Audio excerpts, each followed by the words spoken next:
He's never fought us. Not us united.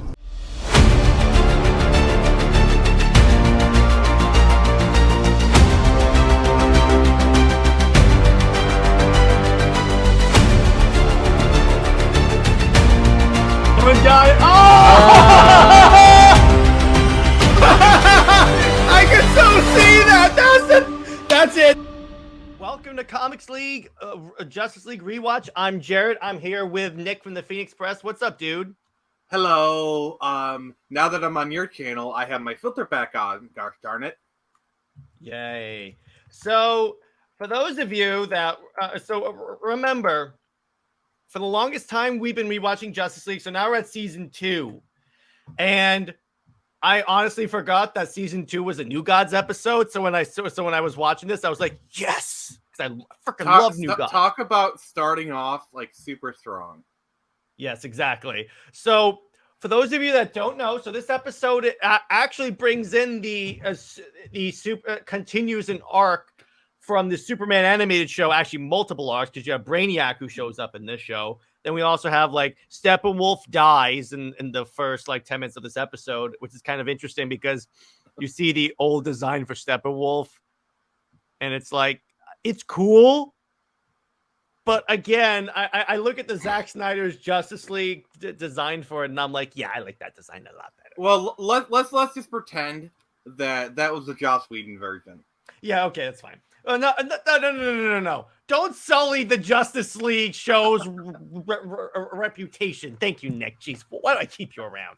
But anyway. Because I'm all cute and adorable. Yeah. So what I like is, so what this shows is that, first off, you get what I love about Justice League is they introduce all these like decades old concepts that have decades of lore, but relatively short. Like they explain like how Orion and you don't know who the other son is, but Mr. Miracle, how they were switched at birth. Because what happened was, so originally the reason why they're called New Gods is because originally there was one world that was destroyed, and that's Ragnarok, and that was the destruction of the old gods. Then the world split in two, and then you get New Genesis and Apocalypse. New Genesis is basically heaven, led by High Father, which basically looks like a mixture of Moses and Jesus. And he's God. He's God, pretty much. And Apocalypse, led by everyone's favorite stone giant, Darkseid. So he is the devil. Now, ever so often their orbits would be close to each other and they would go to war, but then they realized that if either side wins, like if like New Genesis blew up Apocalypse, the multiverse would be thrown out of whack. So to create a peace treaty or peace concept, they swap sons, because the thinking was High Father's not going to destroy New Genesis if his son is on the planet. Mm-hmm. So that's essentially where you get that concept. And so this also introduces the anti-life equation, which again is that mathematical proof that lets Darkseid control people. That goes on with that.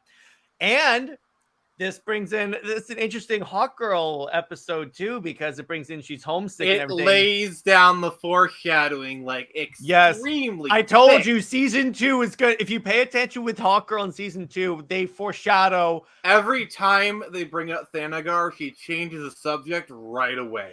And trust me, there's going to be an episode where that happens more obviously. But again, in this episode, because remember I told you that season 2, they have an overarching arc. That's what that is. For the record, I know the twist with Hawkgirl. So yeah, they foreshadow that throughout the entire season. Yeah, and also the thing that foreshadowed is they foreshadow her conflict. Like they really do a good job of like foreshadowing the twist, but also she's conflicted about it. Well, yeah, and again, it's really cool because they did have her tell how did she end up on Earth and all that stuff. Well, actually, no, it's the cover story of how she ended up on Earth because she was actually sent to Earth to actually no, we'll discuss that later. But the story that's told here is not the true story. That's all I'm going to say with that. But anyway, that's kind of a tease for future episodes. But enough of me to talk right now, Nick. Let me ask you this: think of this episode in general, and then we'll get into specifics. I liked it. Did you recognize who voiced Orion? Yes, I did. You did. Hellboy. It was Ron Perlman. It was Hellboy. Immediately, I was like, okay. And honestly, I could see that as someone. I was waiting for Orion to say, "Whoa, if it changes." Yeah, exactly. I know, but yeah, I heard that and I was like, okay, I see what they're doing. And honestly, I like the voice actor for Darkseid too, Michael Ironside, otherwise known as Sam Fisher from the Splinter Cell series. See, I like him. The reason why I like the Ray Porter Darkseid more is not just because I'm a Snyder fan, but it's because he communicates the ethereal, spiritual nature of Darkseid. Also, I have to mention this. He is also Jester in Top Gun. Oh yeah, exactly. But also, I just gotta say, I don't know who does this, but like I freaking love the actor for Brainiac who does such an amazing job. That voice is so perfect for that character. Okay. Oh, I love that voice. I'm gonna blow your mind. Are you ready? Justice League. I got the shotgun ready. I'm gonna go full Kurt Cobain on you. Actor, hang on. I have to. Let me see it. Okay. Is this the one from the show? Is that? I'm trying. I'm just making sure I got the right one. All right. Let's see if you can guess. I can't hear anything. Let's see if you can guess. Oh, I don't know. I don't know who it is. Corey Burton. Who's Corey Burton? He is a voice actor known for voicing Brainiac, Shockwave, and Hugo Strange. That's where I know his voice from. He also voiced Count Dooku. Holy crap! I could I'm you're talking Clone Wars, right? Clone Wars Count Dooku. Now, I'm thinking of Count Dooku's voice in Clone Wars, and I could totally see that. Yeah. Oh, by the way, so it's kind of funny. In this show, in this universe, he's a Kryptonian AI. And in the opening of the Superman show, I just love how Brainiac is such a dick because he knows the planet's gonna blow up, and then as the planet's exploding, he just goes, "Bye." He basically goes, "Peace out." I just love that. But yeah, and I like how they establish he is the Kryptonian. The Kryptonian AI, and I also like how Superman's the one person that's like, maybe we shouldn't trust Darkseid. Yeah, everyone is being like, bruh, we realize you had your stuff, but you're kind of being a bit biased here. And then at the end, Superman gets his kind of "I told you so" moment. At the end of it, that I take that as foreshadowing of the Superman versus Darkseid moment at the end of Justice League Unlimited, which I'm sorry, if you haven't heard the "I live in the world filled with cardboard" speech, what are you doing with your life? Which I swear chills. If we get a return of the Snyderverse, can you imagine Henry Cavill giving that speech? Part of me, if I ever go to a convention where Henry Cavill's at and he's doing a panel, can you please have him say that, please? And you know what? He would probably do it. Like, he knows. He'd do it. I'm sure he's memorized it. I would have like a piece of paper and like, hey, so one of my favorite, like, I could be like, hey Henry, one of my favorite moments from Justice League Unlimited is is like when Superman gives his World of Cardboard speech, and then everyone just roars and like cheers because like they know it's about to happen. And I'm like, can you actually do it, please? And he's like, yeah, sure. And like, I give him the piece of paper. How much would I bet he would go? I don't need the piece of paper. I know it. No, but I swear, if it's because we know it all ends with a Superman versus Darkseid fight, which I want to see in live action so badly. But please use that speech, Zach, word for word. Please. How would you feel? How would you feel if like you just browse on Twitter, you know that I'm going to be at a convention, Henry Cavill, and then all of a sudden in the Comics League chat, a video pops up, and you see Henry Cavill, and he's just reading the World of Cardboard speech. That may be my new intro for Comics League. Oh, and then I privately send you another message where like I actually got to like visit Henry Cavill, and I paid $100 and say, "My name is Henry Cavill, and you're watching Comics League." That will be like the biggest. That'll be like 3 years worth of Christmas gifts for you, bro. Yes, that will be. That will. I'll take it, dude. I'll take it. That's on the level of saying, "Hey, I'm Zack Snyder, and you're watching Comics League." That's on that level. Oh yeah, like just imagine you get that. Like, yes, exactly. But anyway, the point is, there's a moment here that very much foreshadows that. Another thing I dug about this arc, when Darkseid uses his Omega beams, they show the arc like really well, and I was like, oh, it's like it's like he's Superman has Darkseid in a headlock, and Darkseid just goes. And then Darkseid just kills Darkseid like, you do not call me a fool, Darkseid. Yeah, it's really interesting seeing these versions of the characters and comparing them to like the Snyder versions. Yeah, because that's like the. By the way, so apparently, if it continues, another thing I want to say, because this is relevant to this discussion, according to Chris Terrio, we are going to get a bunch of apocalyptic politics, and we'll get like the flashback of why Steppenwolf like exiled, and I'm like, I want that so much. Okay. By the way, that opens up a episode of Comics League where we speculate who could play like Orion, Big Barda, Mr. We're Miracle, doing that. Highfather. You know what? I said that Under Two Caves was TBD. We are going to cast the Snyderverse New Gods movie. That's it. We're done. We're doing that. All right. We're doing it. We're doing it. There you go. Nick, you know what's kind of funny? You and Jay and Taladia keep providing me with UTC topics. And they're great topics. So I'm like, yes, let's do this. Well, you have this wonderful platform. I'm just trying to contribute. And I appreciate that, brother. But anyway, so also, back to this. To quote Starship Troopers, I'm doing my part.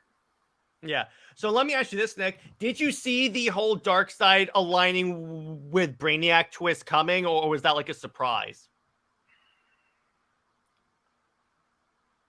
I knew that Darkseid was going to betray. Like, I was like pretty much certain of that. It's Darkseid. But I didn't expect that. Really? Me neither, really. I knew that Darkseid was planning something. Like, I knew that he was going to betray Superman. Like, because Darkseid does not ask for help. Darkseid does not. No. And so, again, that's probably why Superman was like, he doesn't do this. He doesn't do this. Yeah. But as soon as like he put that father bucks on there, like, oh, this also to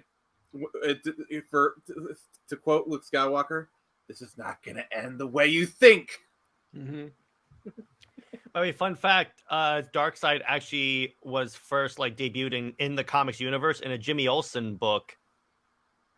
Just wanna, that's a hell of a book to bring in there. And again, so we get a lot of like Thanagar stuff. We also get like, I love where Light Ray, he's the new god who was flying with Wonder Woman. She goes, oh my gosh, he's like the Flash in terms of being annoying. I love that. We also saw Forager, a character who we're more familiar with Forager from Young Justice, but we see him here. The Young Justice Forager is not the comics Forager. Agreed, but it's just so weird because like I'm used to the Young Justice version, and now I'm seeing this version, and it's so weird. It was jarring, and what that also brought in is the whole idea about the New Gods being above everyone below them, and you actually see at the end of it because Forager, spoiler alert, saves the other New Gods. Like we see like Mr. Miracle, who by the way is married to Big Barda. Just wanted to put that out there. Oh, he's married to Gina Carano. Yeah, he is. And, by the way, if you cast any, by the way, spoiler alert for UTC, Big Barda is going to be played by Gina Carano. Yeah, there's literally no one else I could see her. That's all. That's the only casting we're gonna say though, because that's the only one we're gonna say it. Because by the way, if you've watched this channel and are surprised that and that's a spoiler, I'm sorry because we say that every time we bring up Big Barda. She's so perfect for the role. She is. She would play at least, if not Big Barda, one of the other female Furies she is playing. That's besides the point. But by the way, so a friend of mine cast her as Wonder Woman.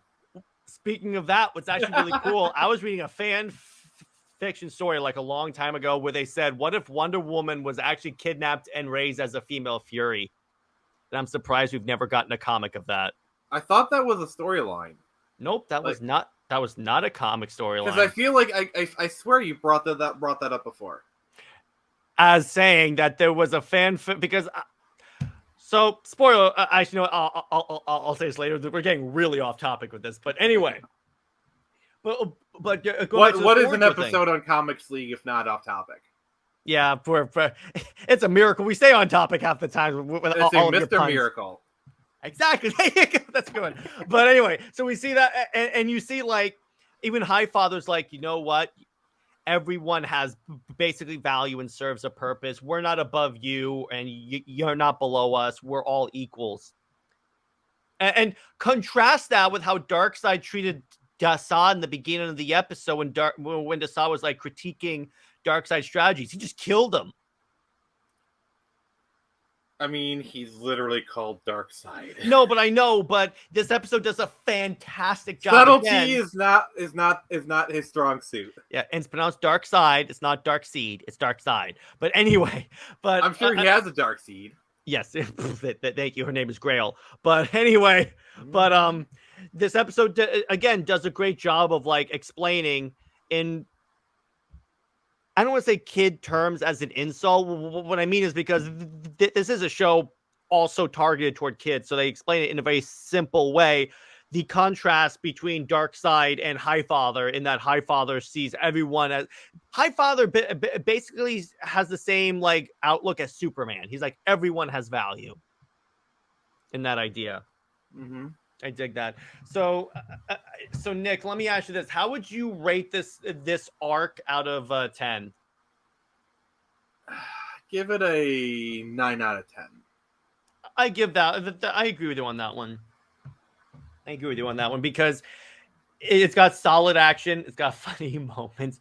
It's kind of funny. Now the Flash is literally the only Justice League member who doesn't show up for this. Oh, actually, Flash and Green Lantern are the ones that don't show up.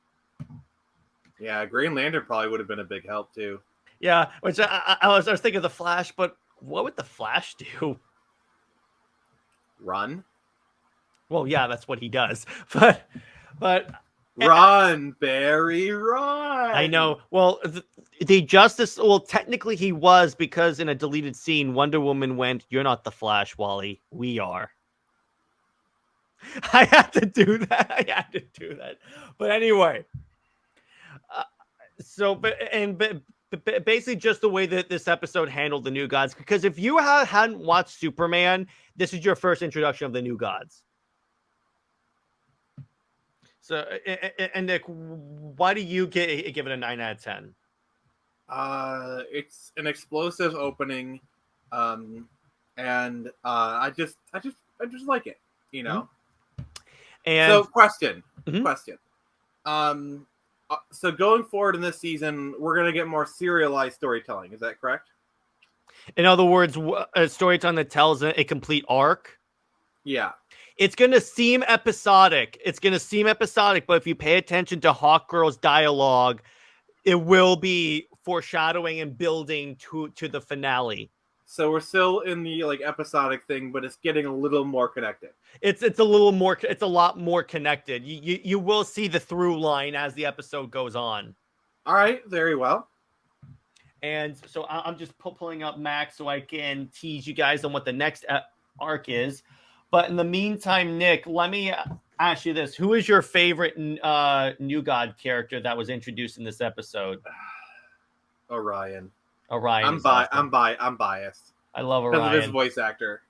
Oh, yeah. So the next episode is Tabula Rasa, which introduces the Amazo android.